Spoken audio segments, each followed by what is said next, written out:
Sejam muito bem-vindos ao Boletim Coppola sobre a politização do Lollapalooza, festival de música que foi sequestrado pela propaganda política da esquerda, que começa a mobilizar a classe artística a fim de cooptar o voto dos jovens. Essa é uma das principais estratégias do PT para influenciar o debate público, reconduzir Lula da Silva à presidência e, como diria Geraldo Alckmin, tomar o poder para voltar à cena do crime. Antes de qualquer coisa, nossos sentimentos aos fãs da banda Foo Fighters, cujo talentoso baterista Taylor Hawkins nos deixou de forma tão precoce. Eu tive o prazer de assistir Taylor e Dave Grohl ao vivo e lamento que outras pessoas não tenham mais essa oportunidade. Que a paz de Deus conforte os familiares e os admiradores desse músico. O Boletim Coppola também se solidariza com o público do festival, que comprou ingressos para um grande show no Lollapalooza, mas teve que se contentar com um comício eleitoral de quinta categoria, o Lulapalooza. Com vocês, toda a originalidade, poesia e egoísmo de Marcelo D2, um militante que desprestigiou a memória de um ícone do rock, fazendo campanha explícita por um ex-criminoso que, segundo matérias da imprensa, denúncias do Ministério Público e sentenças da Justiça, roubou o povo brasileiro praticando corrupção e lavagem de dinheiro. Olê, olê, olê, olá, Lula, Lula, diz! Olê, olê, olê, olá, Lula, Lula. Para quem não sabe, o único motivo pelo qual Marcelo D2 estava se apresentando no palco principal desse festival foi a morte intempestiva do celebrado baterista Taylor Hawkins do Foo Fighters. Mas ao invés de respeitar esse momento e prestar um tributo genuíno à obra desse músico excepcional, o líder do Planet Hemp optou por se refestelar na lama da politicagem partidária, puxando o couro e puxando o saco de um ex-criminoso condenado por corrupção. Que babação de ovo constrangedora. Olê, olê, olê, olá, Lula, Lula, diz! Olê, olê, olê, olá, Lula, Lula. Para variar, é a esquerda brasileira usando a tragédia alheia como palanque político. Às vezes isso acontece de forma tosca, de forma infantil, como essa performance de animador de circo do Marcelo D2 no Lola. Mas outras vezes o estratagema é mais sutil e as reais intenções da militância ficam dissimuladas.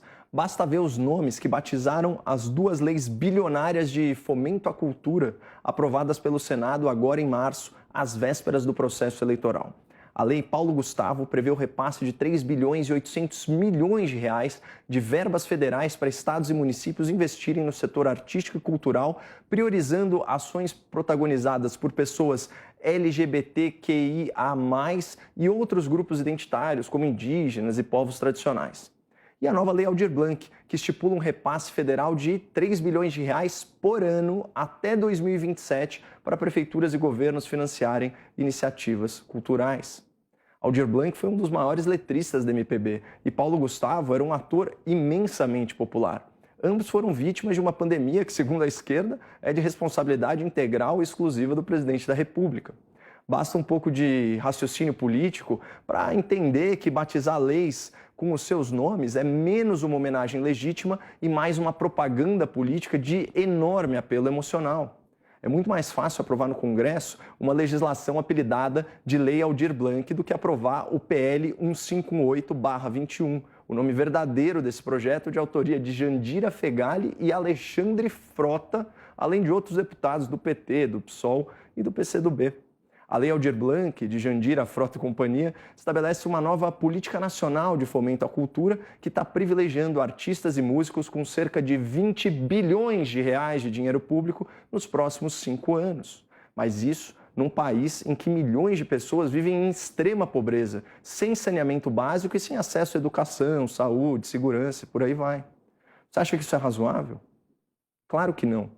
Por isso, a esquerda usou a estratégia de usar o nome de um grande artista, Aldir Blanc, para nomear o projeto e aumentar a sua receptividade no parlamento, na imprensa e junto ao eleitorado. É a mesma lógica utilizada para aprovar a Lei Paulo Gustavo, de autoria do senador petista Paulo Rocha.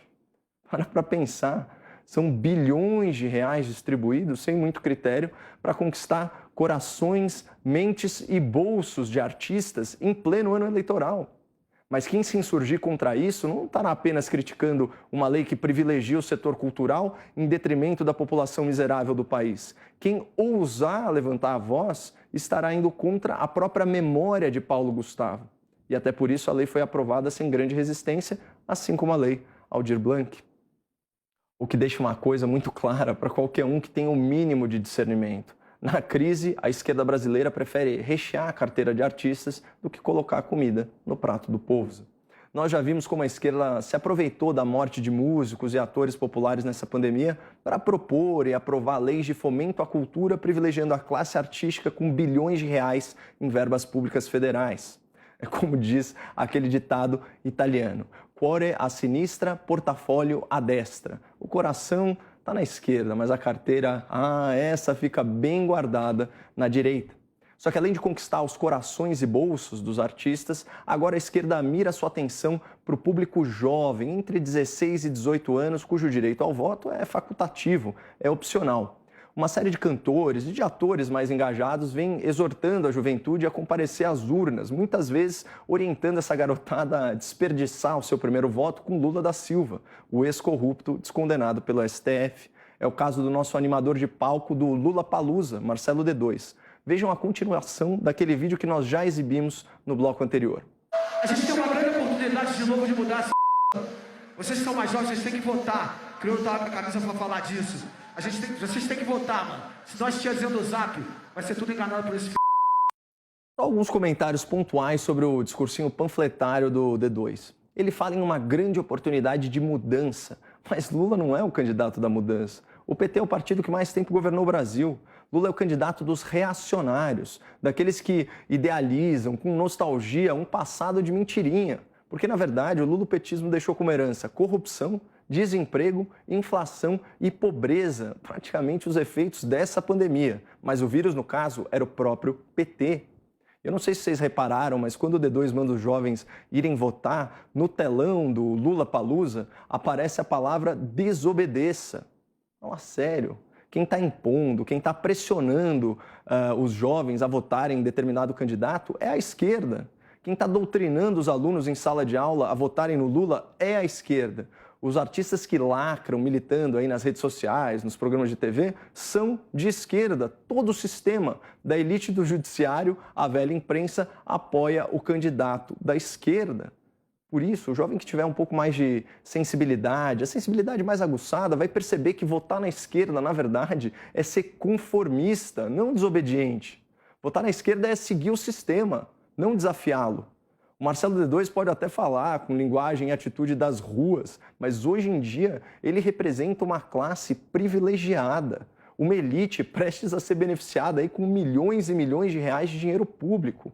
E se o jovem, além de mais sensível, tiver um pouco de humildade intelectual, ele vai sacar que é mais fácil enganar uma juventude que nunca sentiu na pele a corrupção do PT do que a tal tia do Zap, que acompanha o Lula há décadas e sabe que ele não é esse vovô injustiçado da propaganda na TV.